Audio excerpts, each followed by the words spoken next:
والصلاة والسلام على سيد الأنبياء والمرسلين وعلى آله وأصحابه أجمعين، أما بعد. قال الله تبارك وتعالى في شأن حبيبه: إن الله وملائكته يصلون على النبي يا أيها الذين آمنوا صلوا عليه وسلموا تسليما. اللهم صل على سيدنا مولانا محمد وعلى آل سيدنا ومولانا محمد وبارك وسلم.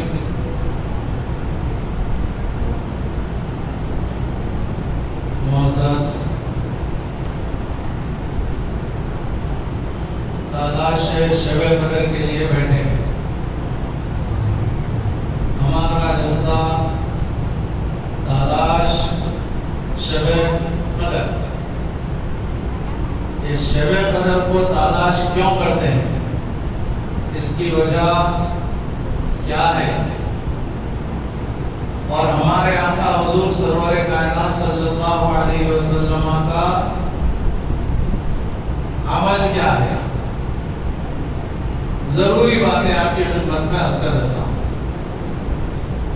ابھی ہمارے حضرت کا شکر ہے، ہم کتنا بھی شکر بجا لاؤ کام ہے. اللہ نے اپنے حبیب کے صدقے میں ماہ رمضان المبارک عطا فرمایا. جیسا آقا علیہ السلام کا فرمان ہے، اللہ پاک دو اندھیریاں پیدا کی، دو اندھیریاں، اور وہ دو اندھیریوں کے لیے جو روشنی عطا فرمائی، دو اجالے. فرماتے ہیں ایک اندھیرا خبر کا، ایک اندھیرا خبر کا، دوسرا اندھیرا یعنی دوسری مصیبت میدان بشر کی. صاحب خبر کا اندھیرا تو سبھی سمجھتے ہیں. آج ہم روح و جسم کے ساتھ ہیں. ایک دن روح چلے گئی تو خالی جسم رہ جائے گا، تو سبھی مل کر لے جا کر زمین کے 1.5 گز گڑھے میں ڈال دیتے ہیں، اوپر مرم مٹی ڈال دیتے ہیں. جی وہاں پر کوئی روشنی نہیں، اندھیرا ہی اندھیرا، تاریکی ہی تاریکی، پریشانی ہی پریشانی. ماں باپ چھوٹ گئے، اولاد چھوٹ گئی، رشتہ دار چھوٹ گئے، دوست احباب چھوٹ گئے، محلہ چھوٹ گیا، ساری چیزیں چھوٹ گیا. گئے تو آخرت کی سب سے پہلی منزل خبر. اب یہ مصیبت میں رہنا ہے، مرنے والا مصیبت میں رہنا. اللہ تبارک و تعالیٰ خبر کی ایک مصیبت دیا ہے، خبر کی ایک تاریکی دیا ہے، اور اس تاریکی سے محفوظ رہنے کے لیے اللہ پاک ایک روشنی عطا فرمائی. آقا نے فرمایا خبر کی اندھیری سے بچنے کے لیے روشنی جو اللہ دیا وہ ہے قرآن پاک. قرآن پاک خبر کے اندھیرے سے، خبر کی مصیبت سے بچنے کے لیے. جی صاحب پھر میدان قیامت کی مصیبت، میدان قیامت کی پریشانی، میدان قیامت کی اندھیری، اس کی حفاظت کے لیے جو فائدہ، جو روشنی اللہ نے دیا ہے وہ ہے روزہ، رمضان المبارک، اور اس میں روزہ کیا ہے. وہ کیسے؟ توجہ سے سنیے، بات چھوٹی چھوٹی عرض کر دیتا ہوں آپ کی خدمت میں. ایک مرتبہ آقا علیہ السلام اپنے صحابہ سے ایک سوال کرتے ہیں. اے میرے صحابہ، مفلس کس کو کہتے ہیں؟ مفلس. صحابہ نے عرض کیا آقا مفلس وہ ہے جس کے پاس مال نہیں ہے، پیسہ نہیں ہے، مال و دولت جس کے پاس نہیں ہے وہ مفلس ہے. صحابہ نے یہ جواب دیا. آقا علیہ السلام ارشاد فرماتے ہیں نہیں، مفلس وہ نہیں ہے مفلس وہ ہے جو نیک اعمال لے کر میدان محشر میں جائے اور وہاں پر کچھ دعوے دار پیش ہو جائیں. دعوے دار صاحب، دنیا میں ہم رہتے تک ہمارے ذمہ دو کام ہیں. ایک حقوق اللہ ہے، ایک حقوق العباد ہے. ایک اللہ کا حق ہے ہمارے ذمے، کیا ہے؟ نماز، روزہ، زکوٰۃ، حج. یہ سب کس کے لیے ہے؟ اللہ کے لیے ہے. بندوں کے حق بندوں پر ہے. بھائی کا حق بھائی پر، باوا کا حق بیٹے پر، بیٹے کا حق باوا پر، ماں کا حق بیٹوں پر، بیٹوں کا حق ماں پر، پڑوسی کا پڑوسی پر، مسلمان کا مسلمان. یہ حقوق العباد ہیں.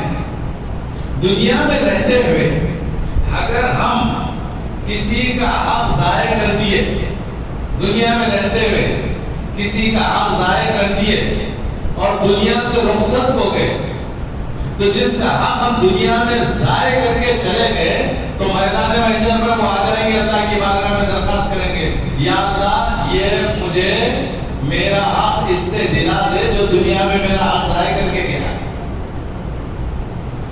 تو آپ سنیے، آقا نے فرمایا مفلس وہ ہے جو میدان محشر میں نیک اعمال لے کر آئے اور وہاں پر کچھ دعوے دار پیش ہو جائیں اور دعوے داروں میں سارے اس کے نیکیاں تقسیم ہو جائیں، اب کوئی نیکی باقی نہ رہے تو وہ مفلس ہے. بات سمجھ رہے ہیں؟ میدان قیامت میں اگر خدا نہ خواستہ، ہزار بار خدا نہ خواستہ، ہم دنیا میں کسی کا حق ضائع کر کے دنیا سے رخصت ہو گئے، اب یہ سارے دعوے دار میدان قیامت میں اللہ کی بارگاہ میں درخواست کریں گے، یا اللہ میرا حق ادا کرنا ہے، یا اللہ میرا حق ادا کرنا ہے. فلاں بولے گا میرا حق تو اس سب لوگوں کو حق جو دینا ہے اس کے بجائے نیکیاں تقسیم ہو جائیں گی. اب کوئی نیکی باقی نہیں رہے گی تو وہ کون ہوگا؟ مفلس. اب یہ ذہن میں رکھو، میدان محشر میں کوئی کسی کا کام نہیں آئے گا. ایسے وقت میں میدان محشر کی مصیبت سے بچنے کے لیے اللہ ہمیں روزہ عطا فرمایا ہے. سن لو، قیامت کے میدان میں جب دعوے دار پیش ہو جائیں گے، نماز کی نیکیاں تقسیم ہو جائیں گی دعوے داروں میں. زکات دیا تھا تو اس کی نیکیاں بھی تقسیم ہو جائیں گے. حج کیا تھا اور دعوے دار باقی ہیں، کسی کا ظلم پر کیا تھا اس کے بھی نیکیاں سارے تقسیم ہو جائیں گے اور دعوے دار باقی رہ جائیں گے.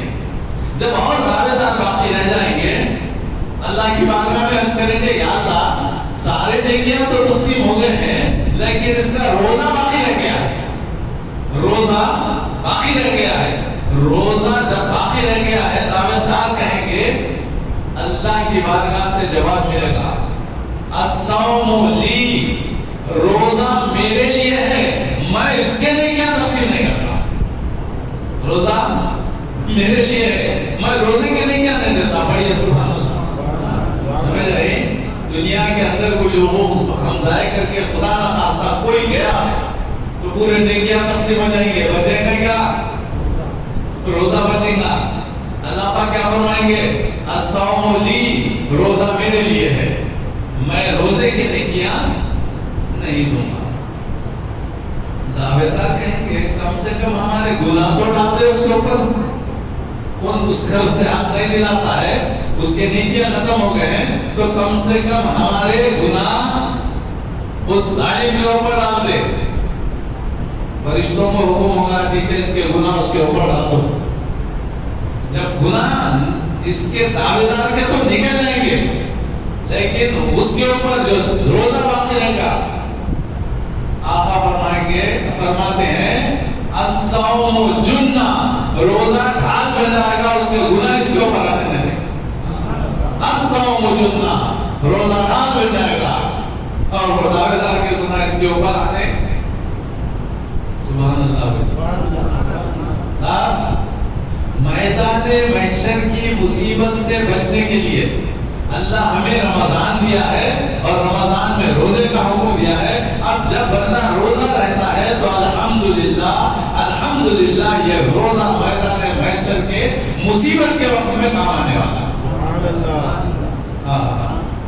دو اندھیریاں اللہ پیدا کی ہیں، ایک اندھیری یعنی مصیبت قبر کی اور دوسری مصیبت میدان محشر کی، اور یہ دو مصیبتوں سے بچنے کے لیے دو اجالے، ایک اللہ نے قرآن دیا ہے اور دوسرا ماہ رمضان دیا ہے۔ یہ دو چیزوں کو ہم اپنے مضبوط پکڑ لو۔ اب رمضان المبارک میں ایک ایسی عظیم الشان رات ہے، اس رات کا نام شب قدر ہے۔ اس شب قدر میں اللہ تبارک و تعالی عرش سے آسمان اول پر قرآن کو نازل فرمائے۔ اسی ماہ مبارک میں رمضان میں شب قدر میں قرآن نازل ہوا۔ انا انزلناه فی لیلۃ القدر لیلۃ القدر خیر من الف شہر۔ صاحب سنو، اس کے بعد ہلو تھوڑا کر کے 23 سال کی مدت میں پورا قرآن نازل ہوا، مگر مکمل قرآن شب قدر میں نازل ہوا۔ شب قدر کب ہے صاحب؟ ماہ رمضان المبارک میں۔ اب یہ ماہ رمضان میں شب قدر اور وہ شب قدر میں یہ عظیم الشان کتاب، عظیم الشان پیغمبر پر نازل ہے۔ الحمدللہ۔ معزز سامعین کا میں عنوان کی طرف آ رہا ہوں۔ شب قدر میں قرآن نازل اللہ نے فرمایا۔ ایک مرتبہ آقا علیہ السلام اپنے صحابہ میں بنی اسرائیل کے ایک اللہ کے نیک بندے یعنی ولی کا ذکر کیا۔ ہر زمانے میں اولیاء اللہ گزرے، ہر پیغمبر کی امتوں میں نیک لوگ گزرے، اولیاء اللہ گزرے۔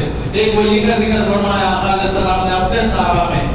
دیکھو بنی اسرائیل میں ایک ایسا اللہ کا بندہ گزرا، 1000 مہینوں تک مسلسل روزے رکھا،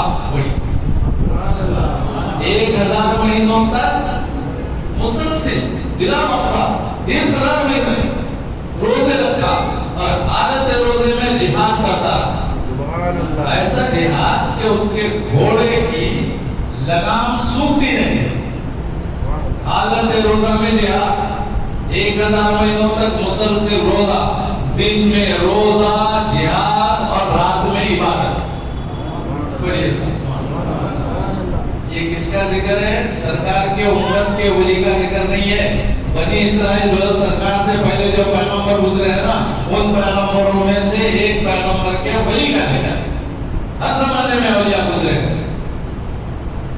1000 مہینے اگر جمع کر دیے جائے، ایک جگہ جمع کر دیا جائے، 1000 مہینوں کو جوڑ دیا جائے، 83 سال ہوتے۔ کتنے برس؟ 83 سال تک ایک شخص روزانہ روزے رکھا، کوئی دن نہیں چھوڑا، اور حالت روزہ میں جہاد کرا، اور رات بھر عبادت میں مصروف۔ جب یہ ولی کا ذکر سرکار اپنے صحابہ میں ارشاد فرمائے تو صحابہ کرام ایک سوال کر بیٹھے۔ سوال کیا تھا؟ آقا، پچھلی امتوں کی عمر بڑی بڑی، پچھلی امتوں کی عمریں بڑی بڑی، اور ہماری عمر کم۔ پچھلی امتوں کی عمر بڑی اور عبادتیں وہ کثرت سے کیے، تو کل قیامت کے میدان میں وہ عبادت میں آگے بڑھ جائیں گے اور ہم پیچھے رہ جائیں گے۔ عبادت میں ہم پیچھے رہ جائیں گے، وہ لوگ عمر کے حساب سے زیادہ عمر۔ پچھلی امتوں کی عمریں کیا تھی صاحب؟ 800 سال، 700 سال، 1000 سال، 1200 سال زندہ رہتے ہیں، اور ہماری عمر کیا ہے صاحب؟ 60 سال، 70 سال، 80 سال، 90 سال، 100 سال، آگے پیچھے نہیں۔ ایک طرف 100 سال والا ہے اور ایک طرف 800 برس والا ہے، ایک طرف 100 سال والا ہے، ایک طرف 1000 برس والا ہے، تو 1000 برس والے کی عبادت زیادہ ہوگی یا 100 برس والے کی؟ صحابہ سرکار سے سوال کیے، آقا ہماری عمر چھوٹی، پچھلی امتوں کی عمریں بڑی، ہم عبادت میں پیچھے ہو جائیں گے، پھر وہ آگے بڑھ جائیں گے۔ جیسے سرکار کی بارگاہ میں صحابہ نے سوال کیا آقا کو اپنے امت کی فکر ہوگی. یقیناً میری امت کی عمر چھوٹی ہے, پہلے کی عمر بڑی تھی, تو امت کی فکر سرکار کو ہوگی. ہم غلاموں کی فکر سرکار کو جب ہوئی, اسی وقت اللہ تبارک و تعالیٰ کی رحمت جوش میں آئی. اللہ پاک جبرائیل علیہ السلام کو بھیجا, پورا سورہ قدر نازل ہوا. وہ سورہ قدر میں ہے لیلۃ القدر خیر من الف شہر, لیلۃ القدر خیر من الف شہر. اے محبوب آپ فکر مت کیجئے, آپ کی امت کو میں ماہ رمضان عطا کروں گا, اور ماہ رمضان میں ایک رات دوں گا, وہ رات شب قدر ہوگی. اور یہ شب قدر کے تعلق سے حکم ہے اس میں, اس آیت میں لیلۃ القدر خیر من الف شہر, شب قدر 1000 مہینوں سے بہتر ہے. قدر 1000 مہینوں سے. سبحان اللہ. وہ بنی اسرائیل کے وہ امت تھی, وہ اللہ کے نیک بندے 1000 مہینے عبادت کیے, 83 سال تک عبادت کرے. اے محبوب آپ پہ کیوں فکر کر رہے ہیں؟ میں آپ کی امت کو رمضان دیتا ہوں, رمضان میں شب قدر دیتا ہوں. اب یہ شب قدر میں ایک رات اگر آپ کا امتی قدر کر لے تو وہ 1000 مہینوں سے یہ بہتر ہو جائے گا, اس کو اجر زیادہ مل جائے گا. اب وہ شب قدر کو ڈھونڈنے کے لیے تو ہم بیٹھے ہیں.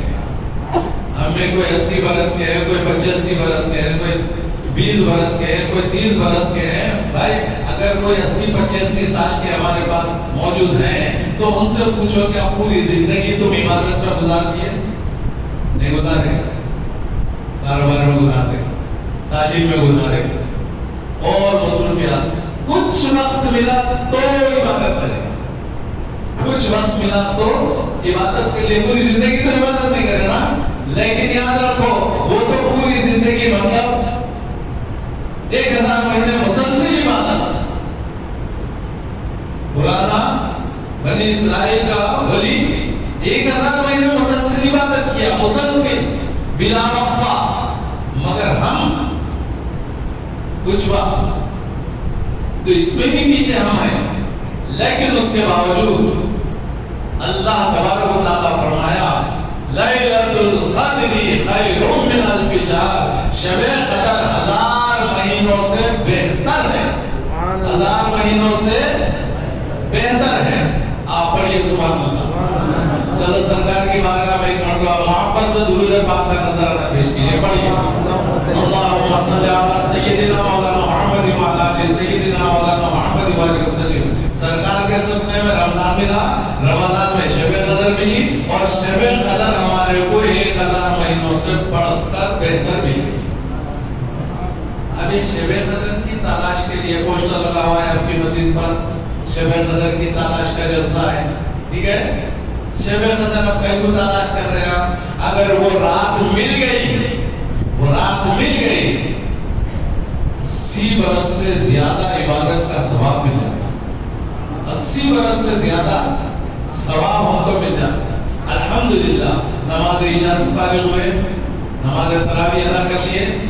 اب یہ علم کی محفل میں بیٹھے ہوئے ہیں, کچھ دیر کے بعد نماز تہجد ہوگی, پھر اس کے بعد سحر ہوگی, پھر نماز فجر پڑھ لیں گے. الحمدللہ اگر آج کی رات شب قدر ہو جائے تو مقدر بن جاتے, مقدر بن جاتے, مقدر بن جاتے. اب سنو, اب ہمارے پاس عام طور پر شب قدر عام طور پر ہندوستان میں 27 کو زیادہ اہتمام کرتے ہیں, 27 تاریخ کو نہیں. لیکن شب قدر کو اللہ چھپا کے رکھا, شب قدر کو اللہ چھپا کے رکھا. سنو حدیث شریف میں آقا علیہ السلام شب قدر کی تلاش کے لیے ایک مرتبہ 1 رمضان سے 10 رمضان کا اعتکاف فرمایا. شب قدر نہیں ملی. 10 رمضان کے بعد سے 20 رمضان تک اعتکاف کیا, شب قدر نہیں ملی. آقا نے فرمایا, مجھے بتایا گیا کہ شب قدر آخری 10 دنوں کی طاق راتوں میں اللہ نے رکھا ہے. رمضان کے آخری 10 دنوں کے طاق راتوں میں شب قدر کو اللہ رکھا ہے. وہ طاق راتیں کون سی ہے؟ 21 23 25 27 اور 29. یہ 3 راتیں، یعنی 20واں روزہ ختم ہونے کے بعد کی رات 23ویں ہے، 20واں روزہ ختم ہونے کے بعد 21ویں رات، 22واں ختم ہونے کے بعد 23ویں رات، اور 24واں روزہ ختم ہونے کے بعد کی رات 25ویں. اسی طرح 21 23 25 27 29 یہ 3 راتوں میں اللہ شب قدر چھپا کر رکھا ہے. اگر یہ 5 راتوں میں ہم اہتمام کر لیے تو ان 5 میں سے کوئی نہ کوئی ایک رات شب قدر ہوتی ہے. وہ اگر ہم کو مل جائے تو الحمدللہ جس مقصد کے لیے یہ جلسہ منعقد کیا گیا ہے، یہ قابل مبارکباد ہے صاحب مسجد کے انتظامیہ والے. برسا برس سے شب قدر کی تلاش کے لیے، برسا برس سے کئی سالوں سے یہ شب قدر کے جلسے ہوتے ہیں یہاں پر. الحمدللہ جو جلسہ منعقد کیا پہلے ان کو برابر اس کا ثواب ملتا رہتا. اب آنے والے لوگ بھی اس سلسلے کو جاری رکھیں. سلسلہ جاری ہے. اب ان کے بعد اور آنے والے جو بھی رہیں گے وہ بھی سلسلہ جاری رکھیں. الحمدللہ ایک بڑی اچھی چیز ہے، بڑی اچھی چیز ہے. اب سنو صاحب، کام کی بات پہ پھر میں آتا ہوں. شب قدر کے لیے آقا علیہ السلام ایک مرتبہ 1 مہینے کا اعتکاف فرمائے. ٹھیک ہے، فرمائے. مجھے بتایا گیا کہ شب قدر آخری 10 دنوں کی طاق راتوں میں اللہ نے چھپا کے رکھا ہے. اس کے بعد سے آقا علیہ السلام اپنی ظاہری ساری زندگی بھر 10 دن کا اعتکاف فرماتے ہیں ہمیشہ. ایک مرتبہ آقا علیہ السلام سفر میں تشریف لے گئے، اعتکاف نہیں فرمایا تو آنے والے سال 20 دنوں کا اعتکاف فرمایا. اعتکاف کو آقا علیہ السلام نے نہیں چھوڑا. پابندی سے سرکار اعتکاف فرمائے. سرکار کوئی چیز پابندی سے کیے تو وہ کیا بن جاتا ہے؟ سنت. ایک سنت موقعہ ہوتا ہے، ایک سنت غیر موقعہ ہوتا ہے. سنت موقعہ ایسی سنت کو کہتے ہیں سرکار کبھی چھوڑے ہی نہیں. ابھی کبھی چھوڑتے رہے کبھی پکڑتے رہے تو وہ ہوتا ہے سنت غیر موقعہ، اس کا نام نفل بھی ہے. اب یہ ایسی سنت ہے اعتکاف، اس کے تعلق سے فقہاء کرام بیان فرماتے ہیں یہ سنت موقدہ علی الکفایہ. سنت موقدہ علی الکفایہ یاد کرو، میں آسانی سے سمجھاتا ہوں. ایک مسلمان کا انتقال ہوا، جنازہ مسجد میں آ گیا، سلام پھیر دیا امام صاحب. مؤذن صاحب اٹھے، کھڑے ہو کے کیا بول رہے ہیں؟ الصلاۃ الجنازہ، بولو آگے کی بات، فرض کفایہ. الصلاۃ الجنازہ فرض کفایہ. کیا مطلب صاحب؟ نماز جنازہ کا اعلان کر رہے ہیں اور اس کے ساتھ فرض کفایہ بول رہے ہیں. فرض کفایہ کا مطلب یہ ہے کہ مسجد کے 3 منزلہ بھرے ہوئے ہیں مصلی، لیکن چند لوگ بھی پڑھ لے تو کافی ہے. چند لوگ بھی ادا کر لے تو کافی ہے. فرض کفایہ ایسے فرض کو بولیں گے چند لوگ بھی ادا کر لے تو کافی ہے. اگر کوئی بھی ادا نہیں کرے تو سارے لوگوں سے پوچھو. سن لیجیے، یہ جنازہ فرض کفایہ ہے. اعتکاف آخری 10 دنوں کا سنت کفایہ.